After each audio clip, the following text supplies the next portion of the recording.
So we're good? Thank you so much. Okay, so everybody, thank you so much. Most of you probably know what I'm going to talk about, probably don't. Doesn't matter. Pretend that you don't know and then ask me questions. And so my name is Monika Bravo. I'm a multidisciplinary artist and Bitcoiner and also a polymath. I'm going to tell a little bit the story throughout the slides, but at the very end, I'm going to leave some time for questions. And so I'm going to start. So welcome everyone. I'm excited to share with you today how 3 fundamental axioms from Austrian economics help us understand the value of scarce time and how Bitcoin represents these principles in action. This isn't just theoretical for me, it is deeply personal. As we explore the value of scarce time, Austrian economics, and Bitcoin, I'll share how these concepts transform my understanding of value and completely change my approach to life, to art, and money. The hourglass that you see here represents our most precious and non-renewable resource, which is our time on Earth. And this is the heart of today's discussion. This all began for me with the sudden loss of my father when I was 8. That moment made time feel so real, so finite. My mother, despite the pain, insisted, "Oh, you have to enjoy life." So I did. I lived in the moment. But something was missing. It wasn't until I encountered Austrian economics and Bitcoin that I realized I had no framework for valuing my time or even understanding what it meant to save and build over time. Let's see if this works. Oh no. Help. Okay. Yeah, just if you can, because What would work? like the arrow down or something. Work. Oh God, Santos. Okay, so Oh, and I prepare it. It's beautiful. Okay, all right. It's such a pity. Okay, so one of the things that I learn in life is to improvise. So I'm gonna try to improvise to see if it goes. Yeah, thank you. So I'm gonna go to the second one. I can describe the image. So it's something about balance. So I like to start with 3 fundamental concepts that will frame our discussion. Santos is not working the click.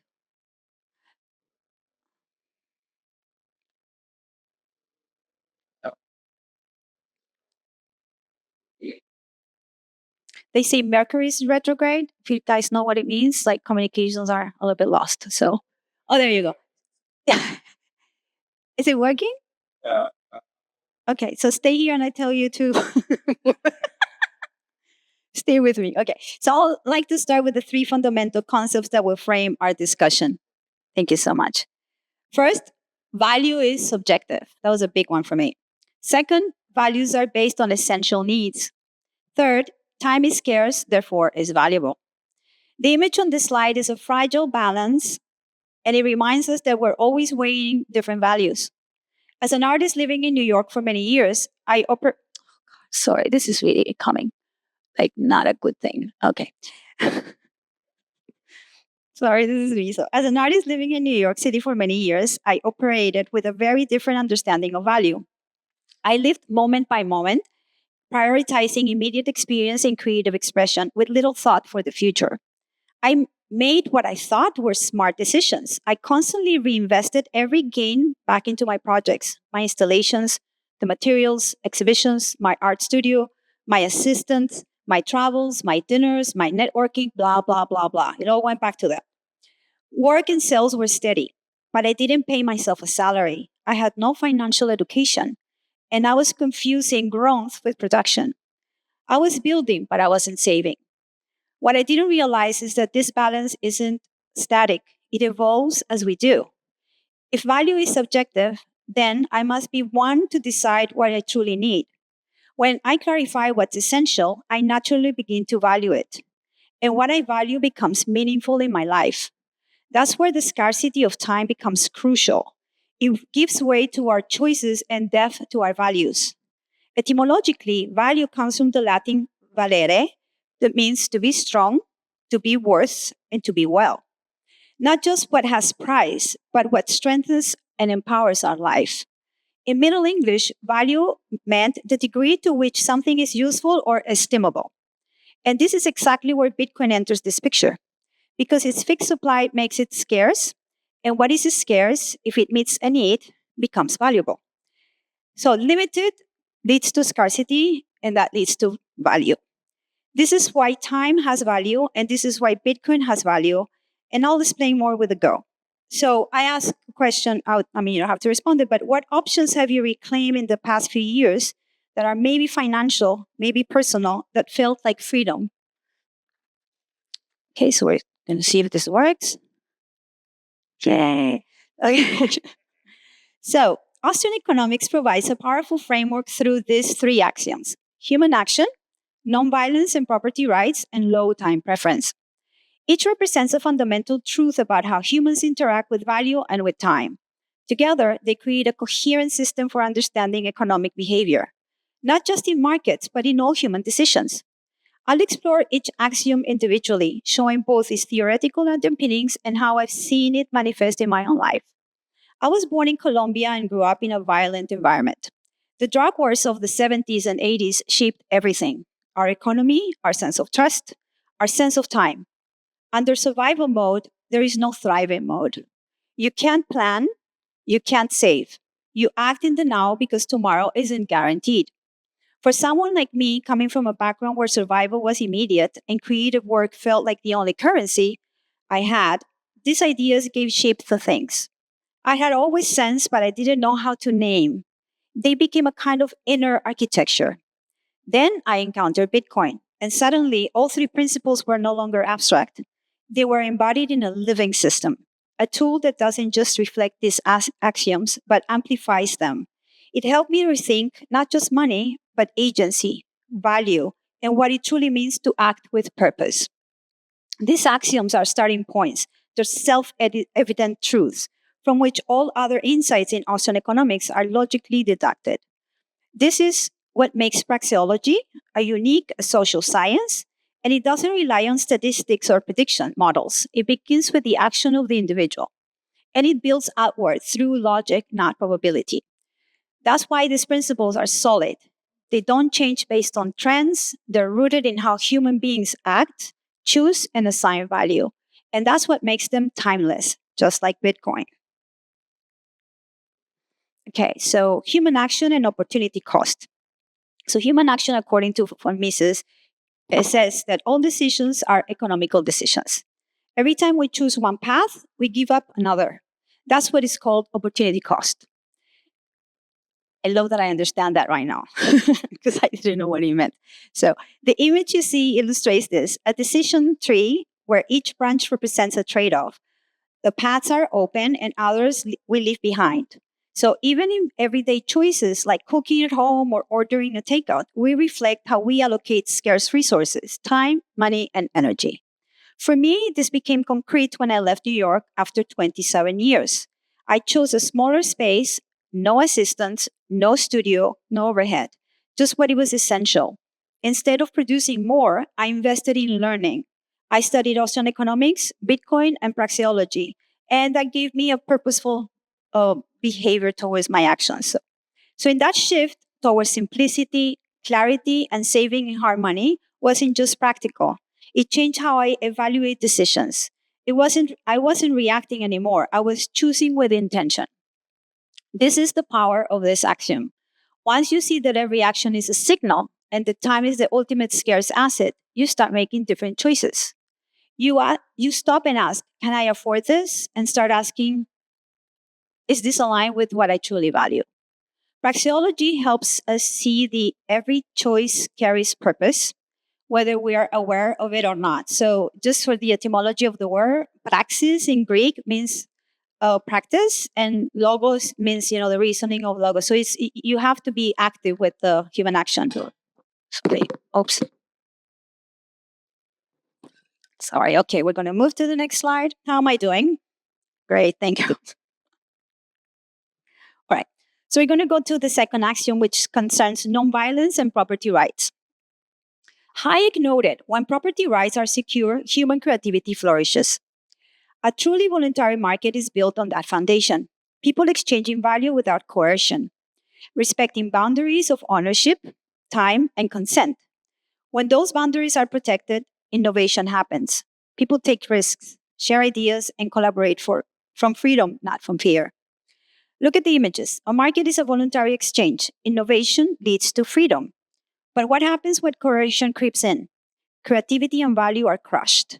We live in a world where ideological noise, division, polarization, all these isms, they keep us from recognizing what is truly voluntarily.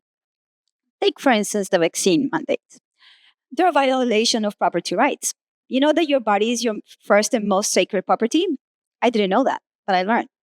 Forcing a medical intervention without consent is not choice, it's coercion. So if we return to collaboration without coercion, we'll be aligned with natural law. And this is where Bitcoin shows up, not as a product, but as a protocol. It enables permissionless exchange rooted in property rights. No one needs to approve your transaction. No one can seize your value. No one stands between you and your time. That's what middlemen do. They stand between you and your time. Banks, galleries, institutions, they extract value in exchange for trust.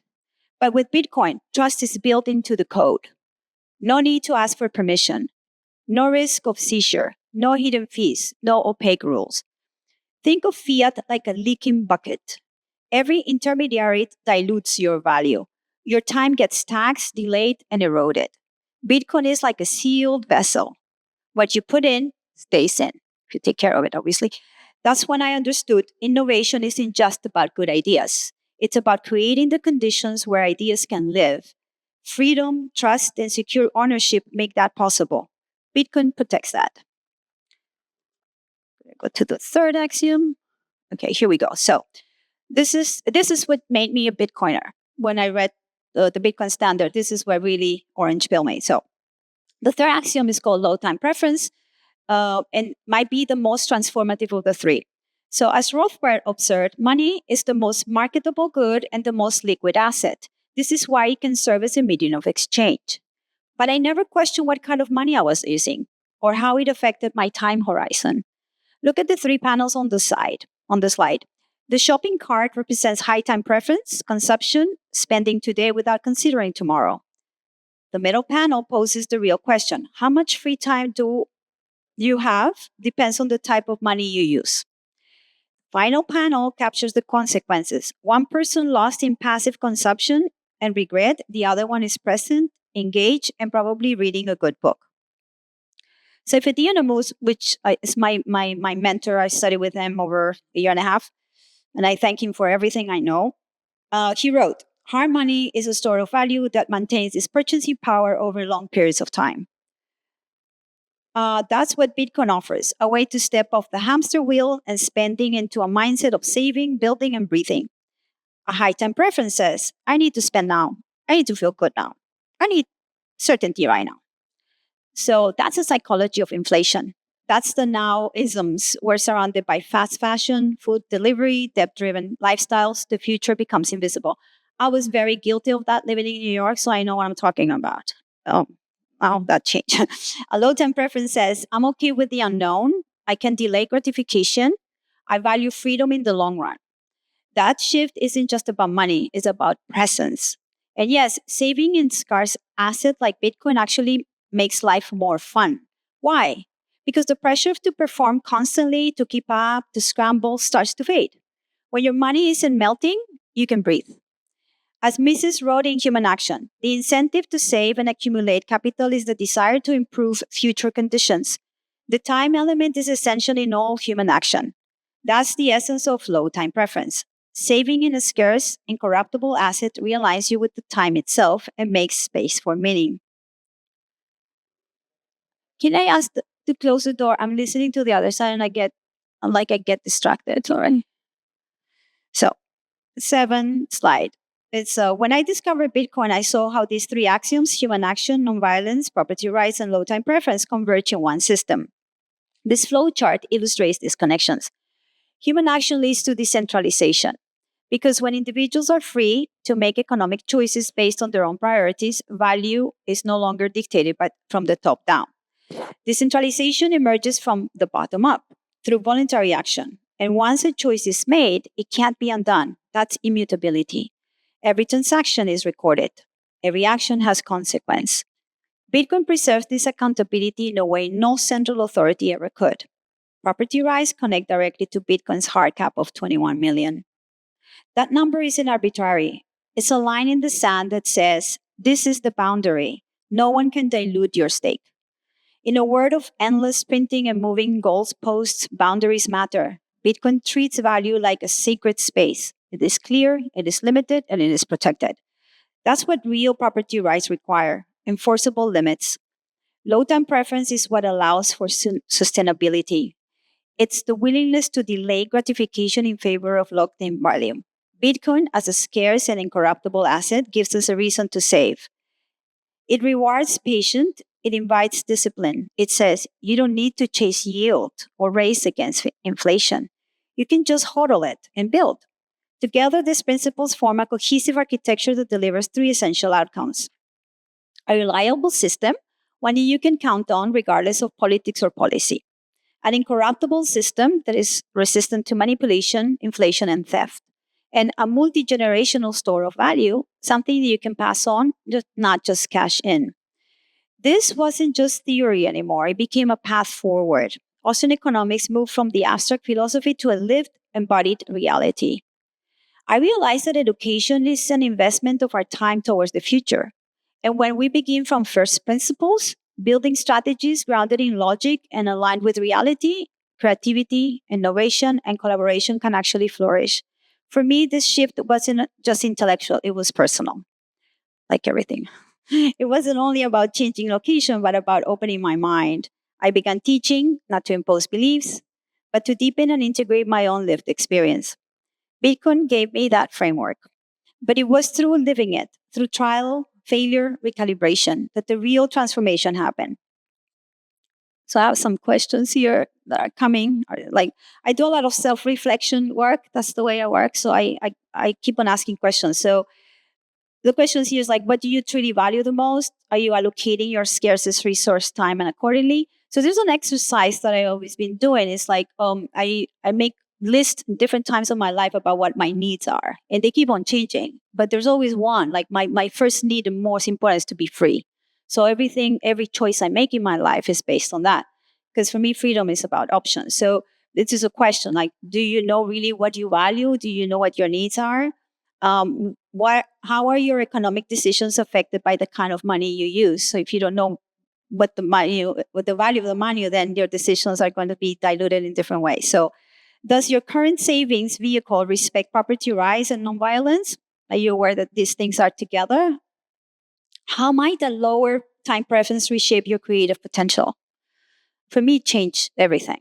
Because again, I was saying I was overspending, and then until not long ago, I was still paying for storage for works that I couldn't sell or I didn't sell. So, it was when I thought about that in Bitcoin, I was like, oh, it's just painful. But no, I made a different decision. So, can stacking sats be seen as storing time for the future's use? In a world that rewards speed and noise, choosing depth and patience is revolutionary. These aren't just theoretical questions. They shape how we live, how we create, and how we build value that lasts. For me, the answers brought clarity and radical change. So I stopped creating art for speculative exhibition. I I actually stopped working with galleries. I started doing a lot of commission pieces. This is how I make a living. I do have agreements directly with the commissioners. There's no middleman. There's nobody that is, handling my stuff. I hand everything directly. So I'm my own boss, which is lovely, and I don't engage in any kind of relationship where my value is not taken care of. But I have to set up my values. I cannot expect somebody to do that, and that was a big shift. In the art world, you kind of like have to listen to what they say, which I never did. So they didn't like working with me because I'm a pain in the neck. So I also stopped operating on someone else's timeline. No more racing to keep up with the shows, the grants, the trends, and all the other, ornaments that happen when you live in a fiat world that you have to pretend. So you have to keep up with the Jonas's. Is that the name of? Yeah, something you say.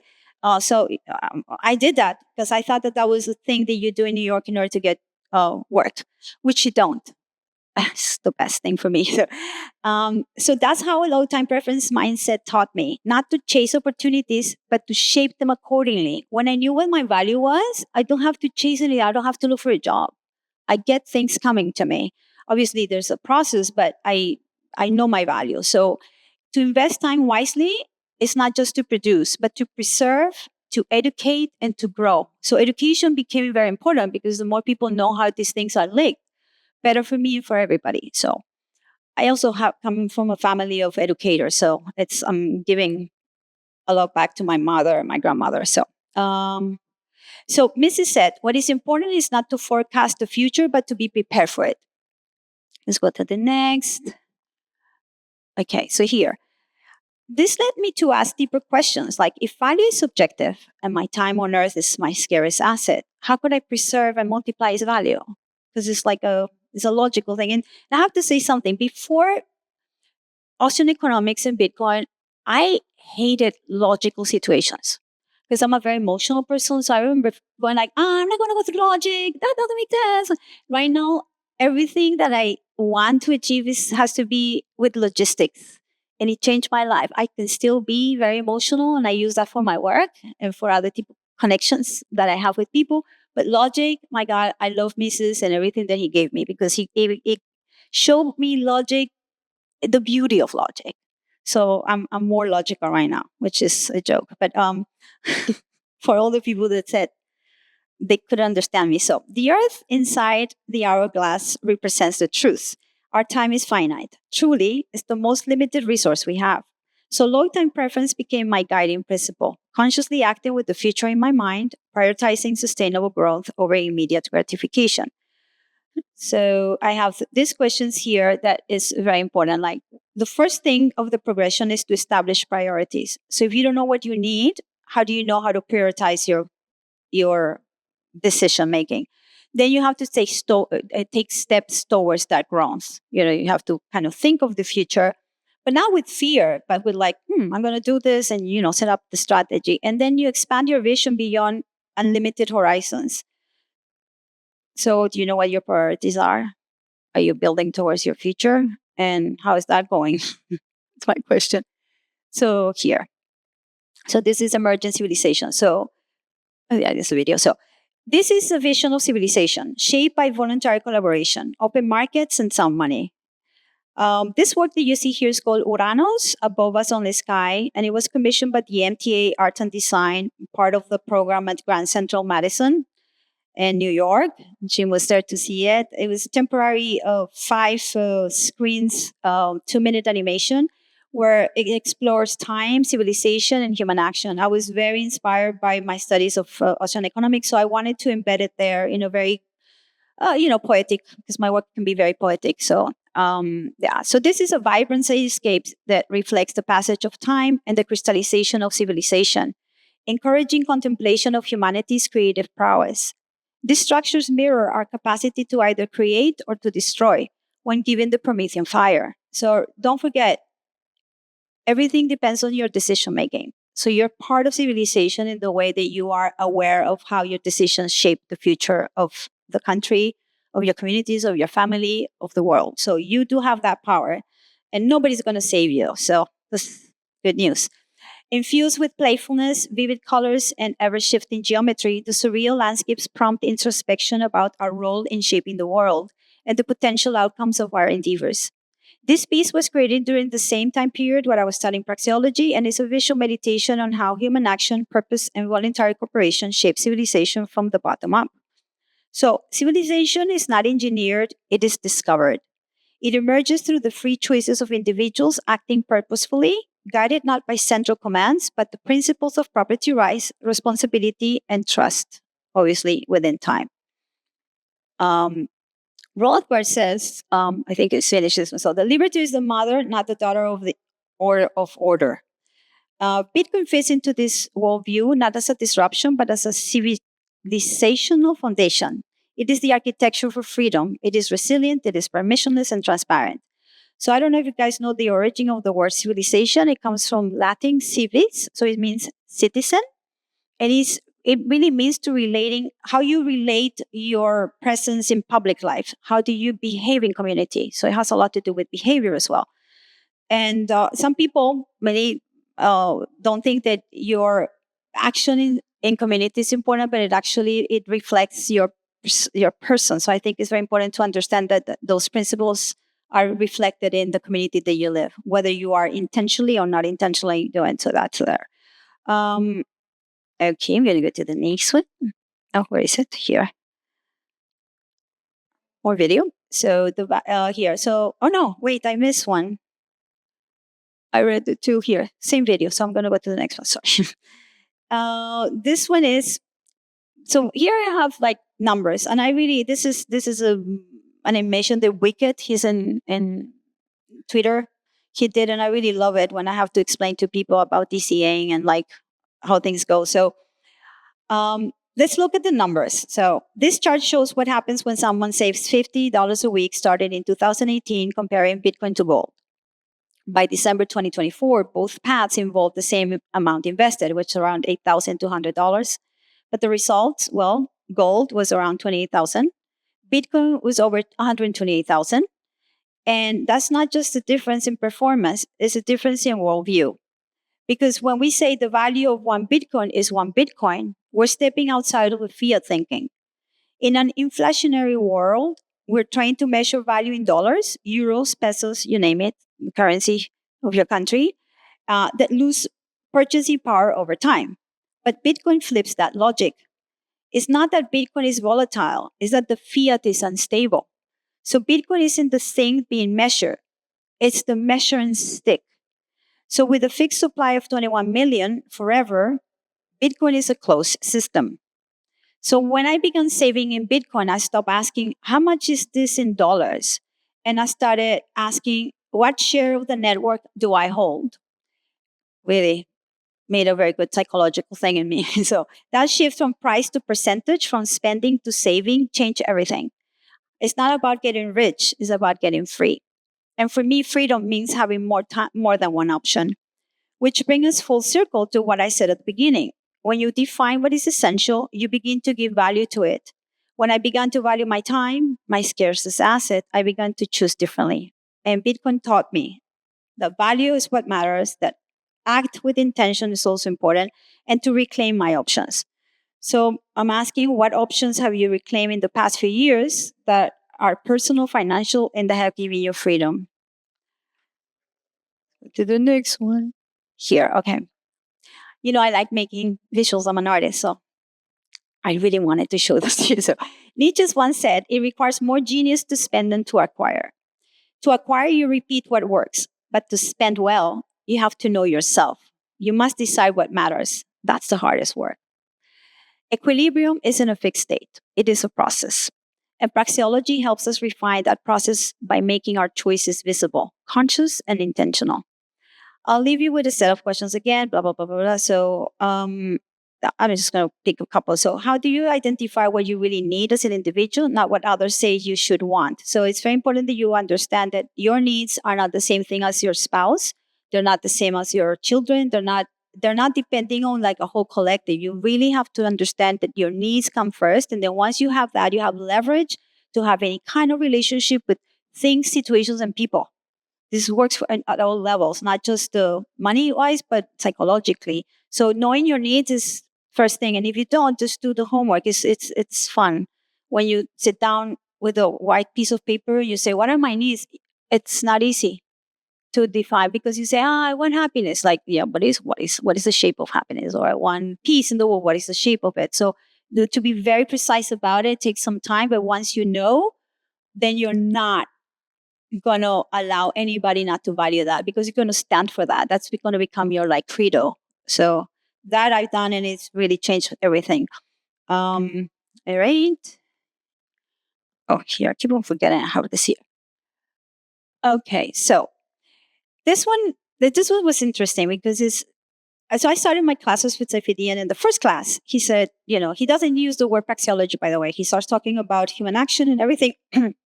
Now, raise my hand and I said, what is the difference between psychology and praxeology? Because I've done a lot of psychology. I've done a lot of Jungian work, shadow work. I'm also an astrologer. Like, I like to delve in a lot of stuff that is like metaphysical and non-tangible, not logical, so that's my world. So when I came into the logic world, the first thing is like, okay, what is the relationship? And so, and that's when I discovered discovered Mises Institute, because then I started reading a lot about it, and I found out that there was some sort of psychology in it, but it is not the study of the psyche. So the origin of word psychology is psyche, and Greek means the soul. So basically, what you do with psychologists is you're trying to reveal what is unconscious, and that's the whole work of Carl Jung. It's like if you like get triggered by something and you give attention to that, it's going to be revealed what you have to integrate as, 101 on shadow work. So psychology examines the inner world, the unconscious patterns, emotional drives, and mental frameworks that shape how we perceive reality. Praxeology, by contrast, is the logic of action. It studies how we make purposeful choices under conditions of scarcity, how we act with intent. So at first, they seem like two separate lenses, one emotional and the other one rational. But for me, it's never either or. It is a synthesis. And I need both of them. Psychology helped me to confront my shadow, my fears, my conditioning, my tendency to overwork and override my own needs, because I was a workaholic. And praxeology gave me a language of agency, helping me understand that even unconscious behaviors have economical consequences.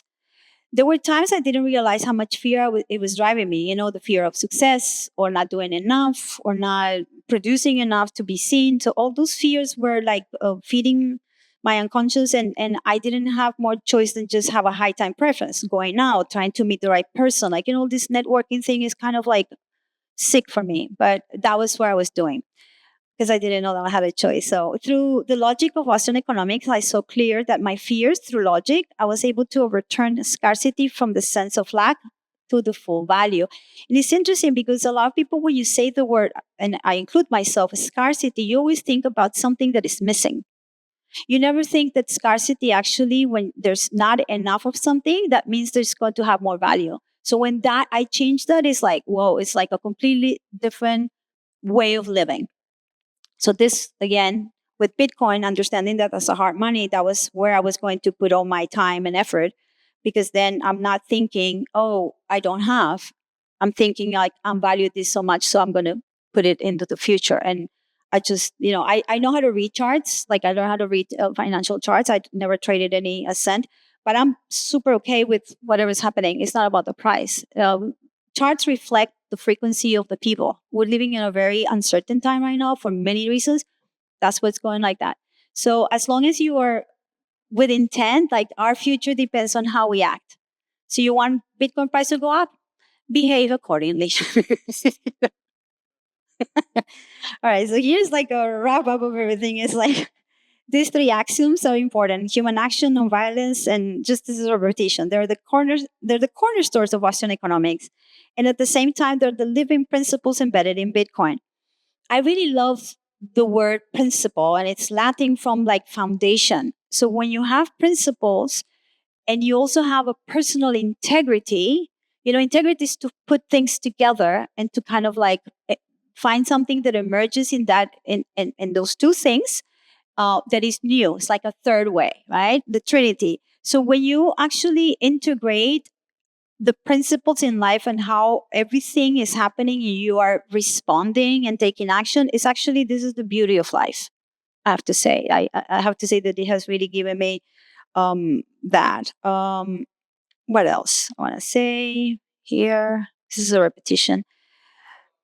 Yeah, that's why I'm wrapping it up. So the last slide, yeah, this is important. This is like where I just like gonna talk about my book. So here, I can talk forever for all. And so what I did is like, I wrote this book and I have a few copies at the very end. I made this book in the last 4 years, and I was wanting to liberate myself from a lot of conditioning, and I'm a very emotional person. So I wrote in the language that I write, but I use some parameters like astrology, a lot of Jungian language, individuation. But then all of a sudden, Bitcoin started to like come into the book, and I was like, oh my God, I don't know about Bitcoin. But then I started, I know one thing. It's like when you don't know something and you study, if you write about it and you talk about it, you start actually learning by speaking. So I said, I don't know anything, I'm going to write about it. So I started writing weekly. I have a Substack, and I started little by little, like, improvising. And then I revised a lot of the stuff. Like, I started, like, a lot of people like, the blockchain, that's going to change our lives. And then I was like, oh, shit coins. Okay, Bitcoin. No. So I went like the whole thing. But it was nice exploration for me to put myself in a situation of like, what would happen if I take that route? So it's here and it's very playful. I also designed the book. And yeah, I don't know. Any questions? Clap, clap. Thank you so much.